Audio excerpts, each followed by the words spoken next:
안녕하세요. 평일의 목소리 헨리입니다. 얼마 전 긴 연휴가 있었습니다. 하루만 연차를 쓰면 9일이라는 긴 기간 동안 쉴 수 있는 말 그대로 황금 연휴 기간이었는데요. 저도 31일에 연차를 쓰고 9일의 기간 동안 쉼의 시간을 보냈습니다. 이 쉼의 시간 동안 여러분께서는 어떻게 지내셨나요? 저는 여행을 떠났는데요. 아쉽게 해외로 가지는 못했고 경주로 떠났습니다. 개인적으로 국내 여행을 선호하지 않았었는데 그런 저의 생각을 깰 수 있는 좋은 기회가 된 시간이었습니다. 이렇게 일상을 보내던 곳에서 떠나서 새로운 환경으로 가는 것은 리프레쉬에 큰 도움이 되는 것 같습니다. 사실 국내 여행보다 해외여행을 선호하는 이유도 이 때문인데요. 해외로 가면 확실하게 일상과 단절이 되기 때문입니다. 그렇게 저는 일상을 보내는 장소와 완전히 다른 새로운 장소에 감으로써 해방감을 경험하는 것으로 스트레스를 관리하곤 했습니다. 그런데 이렇게 떠날 수 있는 기회는 1년에 몇 번 있지 않습니다. 1년이라는 시간 중 대부분은 우리는 일상 속에서 보내야 하죠. 잠깐 일상에서 떠나더라도 우리는 다시 일상으로 돌아와야 합니다. 그렇다면 가끔씩 리프레시를 위해 일상에서 벗어나는 것도 좋지만 일상 그 자체를 잘 보내는 것이 더 중요하지 않을까요?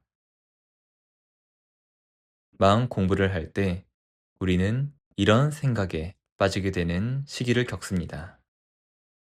내게 자극을 주는 것들이 없는 곳에 간다면 수행이 더 잘 될 텐데 하는 생각 말이죠. 이는 일상에서 벗어나 새로운 장소에 가는 것과 같습니다. 하지만 일상에서 벗어나 여행을 떠나더라도 우리는 결국 일상으로 돌아와야 하듯이 수행을 위해 자극이 없는 곳에 가더라도 우리는 결국 자극이 가득한 곳으로 돌아와야 합니다.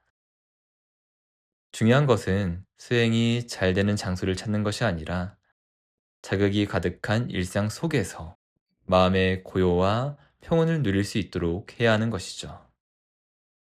그래서 있는 그대로라는 책에는 다음과 같은 내용이 나옵니다.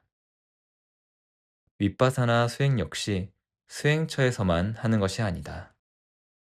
수행처에서 주시하고 집중하는 훈련을 했다면 이들이 실제로 적용되어야 하는 곳은 언제 어떤 바람이 불지, 비가 내릴지 모르는 수행처 밖의 현실인 것이다. 따라서 수행자는 바람이 불지 않기를 바랄 것이 아니라 바람이 불어도 흔들리지 않는 힘을 키워야 한다. 고요한 숲속의 수행자가 아니라 탐욕과 성냄의 바람에 흔들리지 않는 수행자가 되어야 하는 것이다.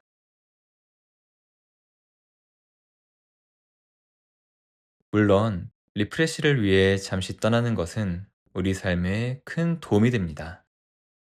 잠깐의 떠남을 통해 우리는 일상을 잘 보낼 수 있는 힘을 얻을 수 있죠. 하지만 떠남이 줄 수 있는 도움은 그것이 전부입니다. 우리는 영원히 떠날 순 없습니다. 결국 일상으로 돌아와 일상을 살아가야 하죠. 따라서 중요한 것은 일상에서의 고요와 평온함입니다.